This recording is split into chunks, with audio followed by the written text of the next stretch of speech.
I don't know if any of you have ever tried to dye yarn, but I love to dye yarn, and I have some chunky yarn here, and I'm making this as a special gift for someone who likes blue.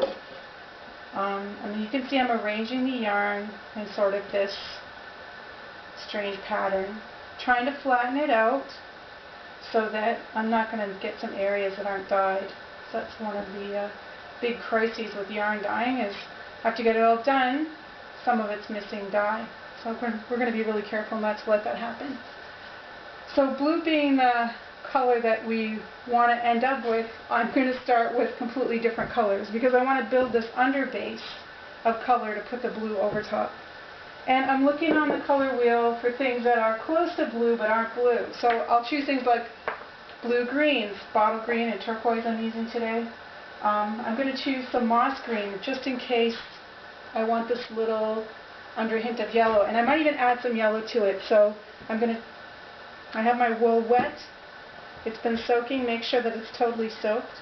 I'm turning my frying pan on. I do not have water in there, save for what was in the yarn. I think it would be a good idea if I had acid too, but I'll go ahead and add this in. As soon as I start to hear sizzling, then I know that I want to add my dye in. So I'm just going to add, what have I got here? I'm just going to add a goodly amount of turquoise.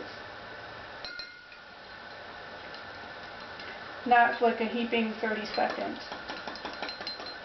So you can probably hear the sizzling now. I'll put another 30 seconds in there. And I'm probably going to add even more water.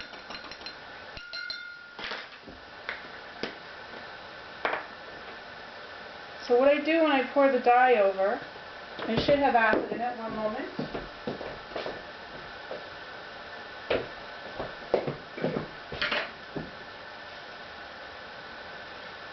When I pour the dye over, what I want to do is sort of form a cross. You'll see what I mean in 1 second. And I try to make it as broad as I can. So once I put my cross on, I take the bottom of my measuring cup and I just kind of push it down.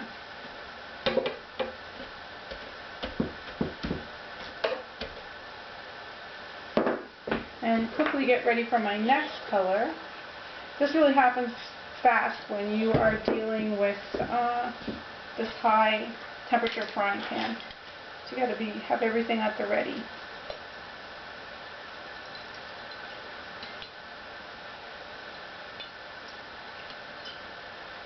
So I've got the bottle green and it's pretty close to turquoise, so I'm going to enliven it, making it more blue by adding blue to it.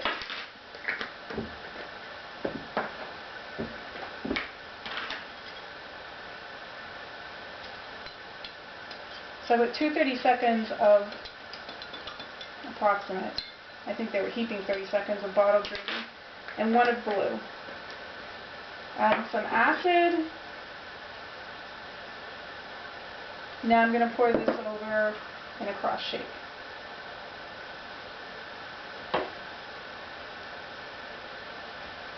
Squish it down.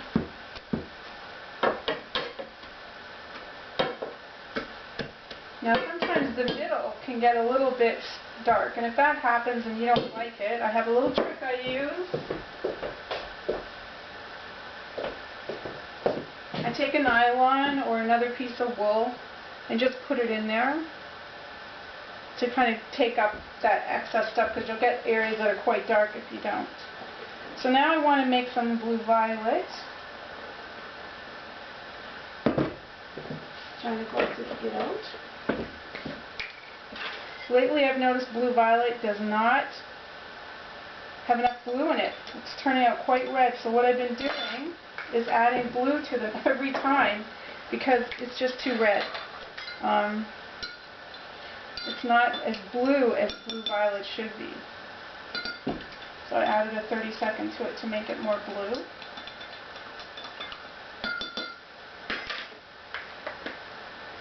Put the acid in. Oh, here comes Mary, our helper. And where I see areas of white, I'll pour some of this in an even way, so that when I'm knitting or cooking with this yarn, purple's going to pop up in an expected place, not an unexpected place.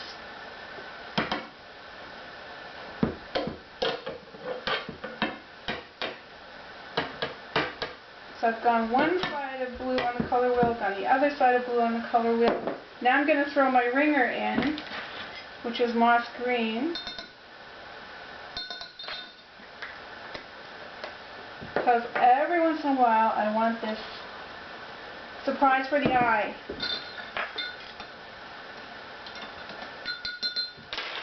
And I'm going to even intensify it by adding some yellow.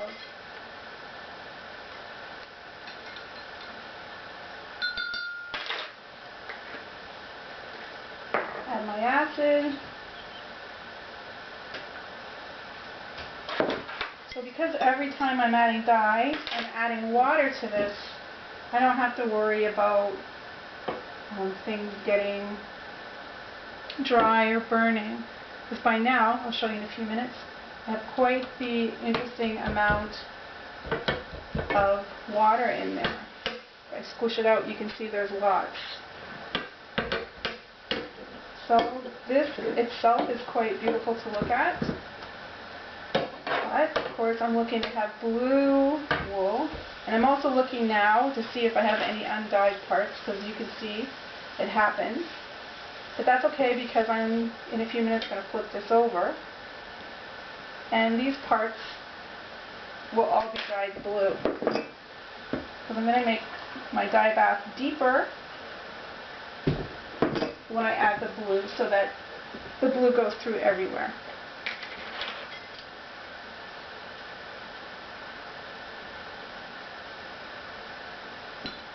So that's 430 seconds of blue. Now, I'm probably going to put 5 in, because blue is a bit of a weak color.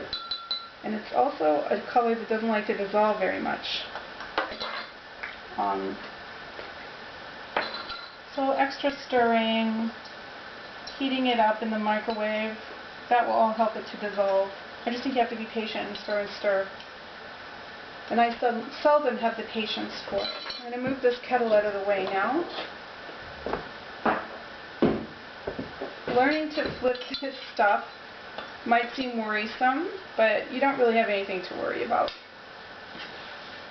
I want to just wait until I see that a lot of my water is clear before I flip it over. I don't want to muddy these colors too much. Okay, so now I'm going to remove this nylon, and I'll use it in another application until it's all colored. I'm going to get some sticks to help me flip this. I'm going to flip it over. You'll be able to see what I mean about the undyed parts. But they're going to be able to turn gloriously blue.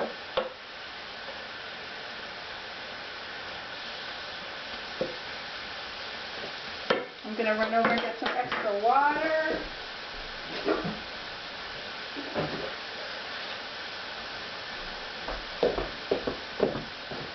I'm going to pour the extra water in,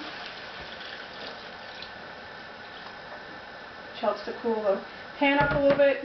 I'm going to pour the blue in so I can get it stirred around so it's not so dark.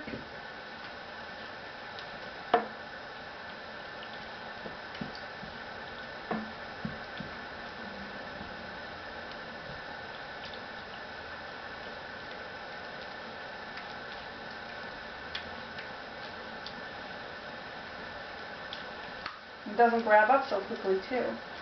So this is a little bit of working quickly time here. And I feel that I should probably mix up some more blue, because I think it needs more. And I'm going to get the hot water, which is always trepidatious when you're dyeing blue, because it doesn't dissolve very well. I'm going to get the hot water out of the pan, and it's really probably not hot enough, but I don't mind a few little dots of undissolved dye. And I don't think this person who I'm making this for will mind either.